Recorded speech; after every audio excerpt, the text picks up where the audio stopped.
If a free society cannot help the many who are poor, it cannot save the few who are rich. Passionate, committed, and enigmatic. Is humanity. There are very few people that I've met in my life. I mean, he is so kind. He's such a very generous person.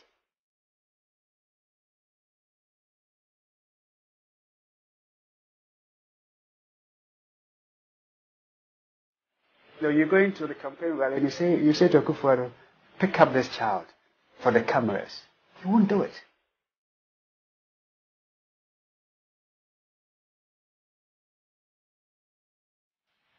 Whilst I disagree with the court's decision, I accept it. I accept that what the court says brings finality to the election dispute. We shall not be asking for a review of the verdict, so we can all move on in the interests of our nation.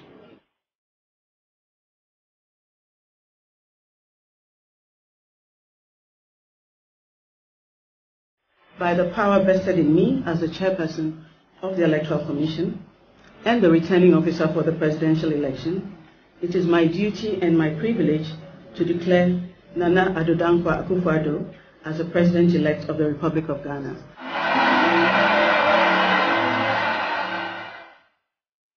Nana Addo Dankwa Akuffo Addo has been a political actor for more than 40 years. But before that, this 73-year-old man was encouraged by his father to grasp the knowledge of the world by reading. When we were all out also and allowed to go and play, Nana Addo was made to read and read and read. Sometimes you'd walk into his room and to make the posture of the reading easier for him, he'd have both his legs up on the wall, lying on the bed, reading. And actually my sister and I used to feel sorry for him.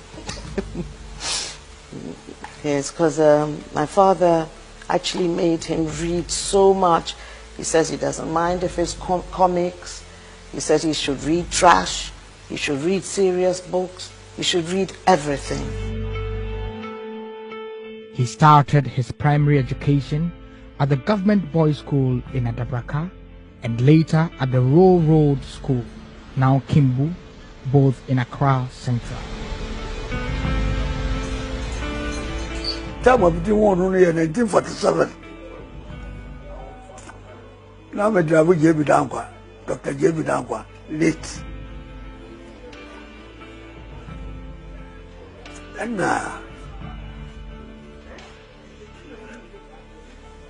the papa, the friend Edward Akuffo Addo. Oh yeah, president, the Krakakra, ceremonial president. And the 47 now, 47, near community. Akuffo Addo ne papa ne fie Edward Akuffo Addo lawyer and fie wo children hospital Swalaba ho baby. I was born in Swalaba. My father had moved to Betty House at the time when all the big events took place. So 1948 was some of my very first memories. They coincided, or they were made by the 28th February riots.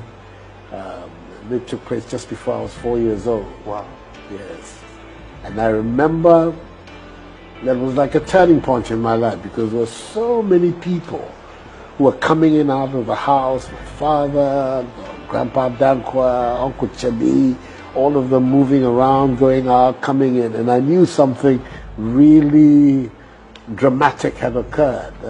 Even though I was a little 4-year-old, I could feel it, and very excited. I was very, very excited about the events, and also thinking that somehow or rather, whatever it was that my father was doing, which brought this excitement and all these people, was something that I would like to do. I believe that the source of Nana's confidence was during our youth.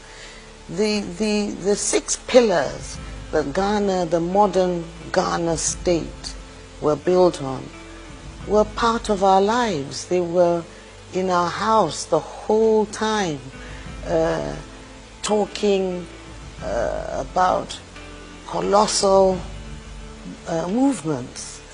And as a young lad, he was interested in these people, and he became their young friend. He was always walking in and out of their meetings, and I think he developed his passion and his strength from that.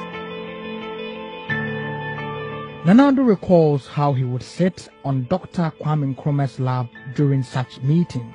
With the flame of politics ignited in his heart and mind, Nana Addo grew imbued with an unyielding desire to serve his nation. But as a young lad, he had a very vibrant outdoor life.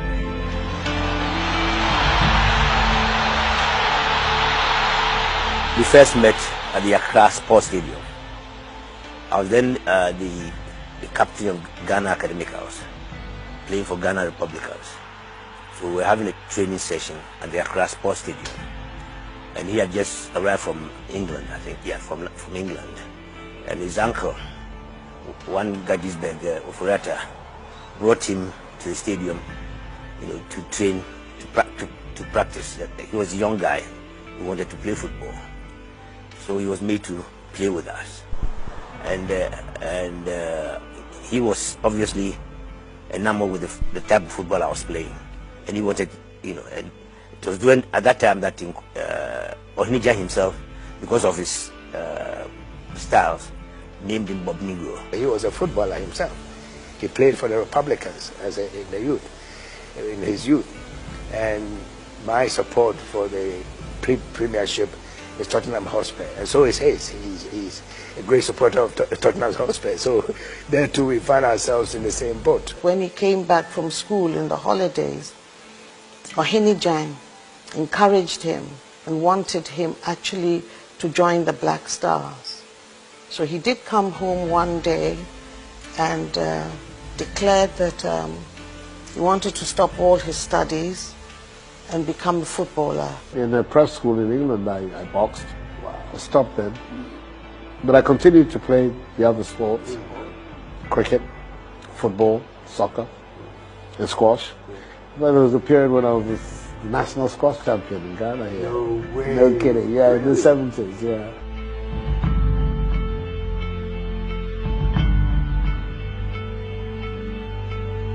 He went to England to study for his O-level and A-level examinations.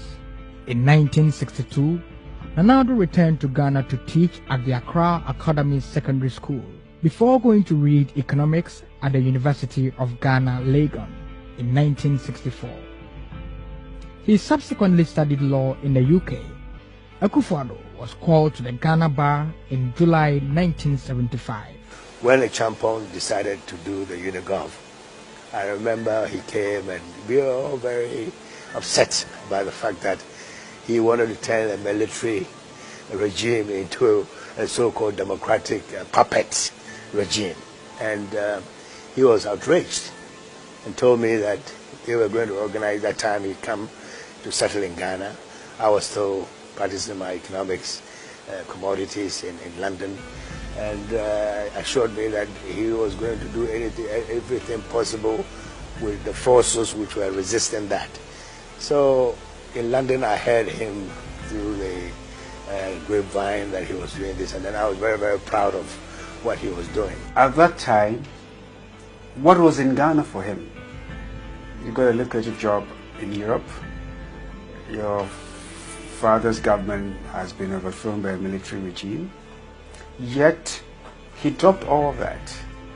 Government was overthrown in 72. By 74, 75, 74, he had dropped all that to relocate and to be part of the leadership for the struggle against military dictatorship.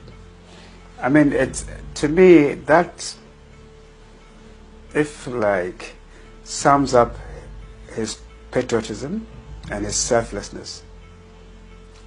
You know, because he sacrificed his self-interest for the greater good. And since then, he's been doing so. He became the General Secretary of the People's Movement for Freedom and Justice, PMFJ, to oppose the General Champon-led Supreme Military Council's Union government proposals. 75. Oh baby. I'll tell you, say, I'll be rolling some near me, or no, near was sorry, and yet here. On the Akuffo Addo, the demonstration, the Akuffo Addo no ready. Hey, how could I obey my and to obey Chibi? And I was there, go ahead. If you feel mono, I could do Yansa and I did here. And you, Coso. Now, oh, Padia, and yes, I'll trust you, and the other. You have to fight for it.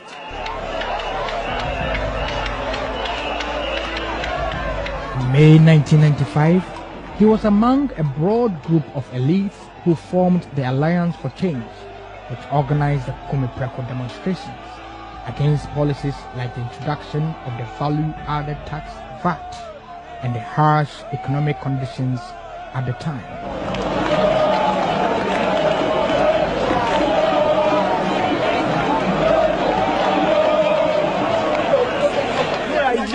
Amen.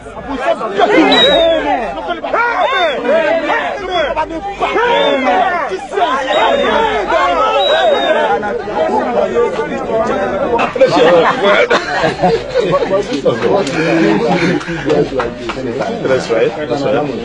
The problem that we have, the policies that the government has been implementing are policies that do not find favor with the general mass of our people, and that the mass of the people of this country have been systematically impoverished during the period of Rawlings' rule. In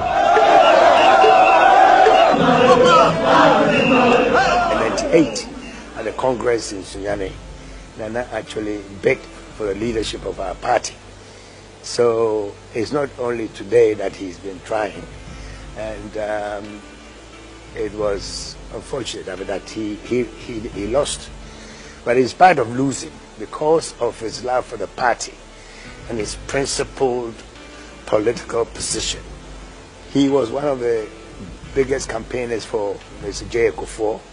Unfortunately, then the party came to power in 2000. Addo served as the Foreign Affairs Minister and Attorney General in the Akuffo government. He later became the flag bearer of the NPP, but lost the 2008 and 2012 elections, the 2012 election results which he later challenged in court.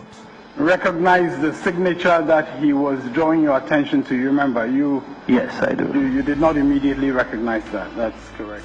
I've never been so flabbergasted in my life as to when the court ruled against him. He just sat in his study for a very short while, took his pen, took his paper, and wrote the most amazing speech, I think, of his lifetime, and went straight out to the lawn and delivered it. Whilst I disagree with the court's decision, I accept it. I accept that what the court says brings finality to the election dispute. We shall not be asking for a review of the verdict so we can all move on in the interest of our nation. Everything in my bones, in my upbringing, And in what I have done with my life thus far, makes it imperative that I accept a decision made by the highest court of the land, however much I dislike or disagree with it. I am saddened by the verdict, and I know that many of our supporters are saddened too. However, for the sake and love of our country, we must embark on a path that builds rather than destroys to deal with our disappointment. Then I came back to Accra the next day when the announcement was made that we've lost. I went straight to him.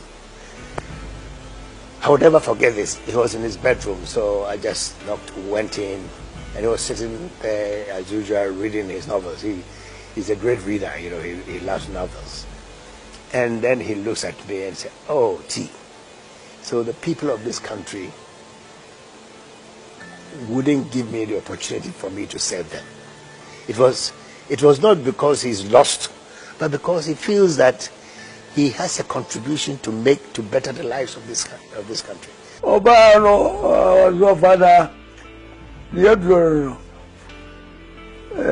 Supreme Court was more kind then you makono then so may who don't and yet that's what you told Saturday. Woman who wanted woman is here, Paul was a Magiato was of a never remember and then a true way. In terms of his humanity, there are very few people that I've met in my life. I mean, he is so kind. He's such a very generous person. Yes, very generous to the extent that he would give his last penny to the other person if it's necessary, and for him to just starve. You know, he has a very soft hand, as we say in P, you know, and in Samogo. And his generosity, sometimes I'm amazed. I mean, things that you think is very close to him, if somebody wants it, he'll give it away, just so that the person feels, peace with their souls. And he's one of the funniest people you can ever meet. He has a great sense of humor. It was a time that I had a beard. You know, he told me a story about when he was young and was practicing in France, in Paris, and he went to a meeting and, you know, he had a beard because he had a baby face and he wanted people to know that he wasn't a small boy, you know, which was something similar that I was doing because I wanted my cases to be called early in court. Akuffo Addo is not materialistic. Addo wore the same trainers for about 2 elections until recently. I think Cabo, Tony Cabo and Pero Kujato thought, nah, we have to do something about it. So they went to buy all these latest Nike trainers and took the one that Addo was wearing off his feet and put, you know. So now you see if you see the last part of the campaign, he was wearing one of these latest, you know, designer because Perry and Cabo just thought, you know, he'd be wearing the same trainers for a long time. Generally, I'm a big believer in literature, history, love the arts. I'm very much into music, popular music as well as more classical music. I listen. I'm the generation of Motown, so I'm a firm fan of the Supremes, Temptations. Yes, you have it all. Teddy Pendergast and all of those people are very much part of my... So I listen a lot to music. I love cinema. In fact, there was a moment in my life, that's what I wanted to do, was to be a film director. Let me tell you one thing, whether you believe it or not. Akuffo Addo, he's lived in the UK. Akuffo Addo doesn't even have a bank account outside of Accra. Okay? All right? He doesn't even have a credit card. You know, I'm telling you, he's that simple. People don't know, but he's that simple. You know, he's not driven by materialism. He's made a lot of money, but what did he do with his money? He gave free service, what they call pro bono publico, for the good of the public as a lawyer. He educates underprivileged children. He spends his money on his political party. Okay? He could have owned about 12, 13 houses, but he's built just one house. One house. As this Legon. I'm saying, I probably even have more houses than he has. I'm saying, and then what he inherited from his father, he has improved upon it. I remember one day we spent an hour in his office when a relative of ours who had led quite a, called Chaleo Pokwa Champong, who had led quite an extraordinary life. But I remember Nanato laughed a lot during that period because he loved the way Chale bumbled through life, like a cat with 9 lives. So you're going to the campaign rally and you say to Akuffo Addo, pick up this child for the cameras. He won't do it. Unless, I mean, he is, and he'll tell you Gabi is contrived. I said, no, but politics, a lot of it is contrived. He's too real sometimes for a politician, if you ask me. Because you want to stage manage him, he's not interested. But he will do things. So you just have to, if you're a cameraman, you have to be watching him, and when he does it, then you capture it. But you can't say, Nana, do this for the cameras. And he's too sincere for a politician. But he's maybe he's too sincere for our perception of a politician, if you like. But that's the kind of politician that we want, And if you look at his political career, he's been consistent.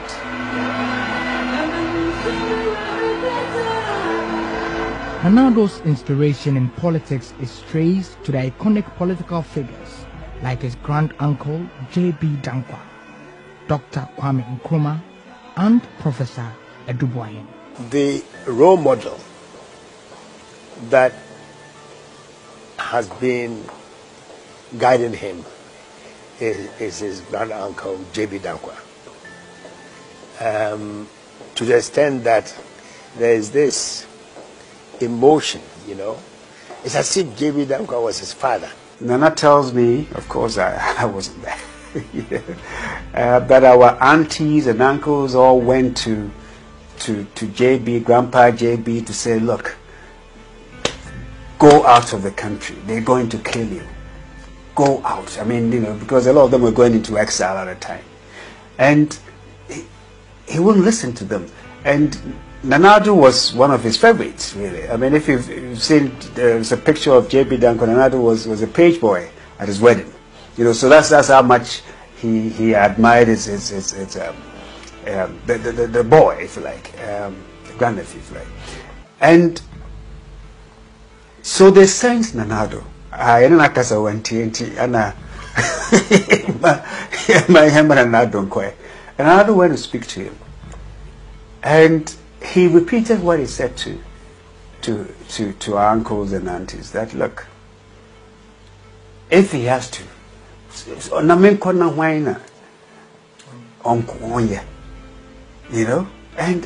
so it's that sort of thing where you've seen. I mean, he was brought up, he grew up as a kid around the whole movement for the struggle for independence. And he's seen, if like, the man who eventually was described as a doyen. At that time, he had already been described as a doyen because the Watson Commission report had already come out. As a doyen of the Gold Coast, saying that he would not go into exile for his own, for self-preservation. Okay, so those things, if you like, in building him this sort of patriotism, the sense of patriotism, and he's been with him all this while. So he means well. The other person that had a great impact on him during his youth, of course, was Kwame Nkrumah. Nana Addo, at the time of the coup that dethroned Kwame Nkrumah, was actually speaking on a platform for Nkrumah.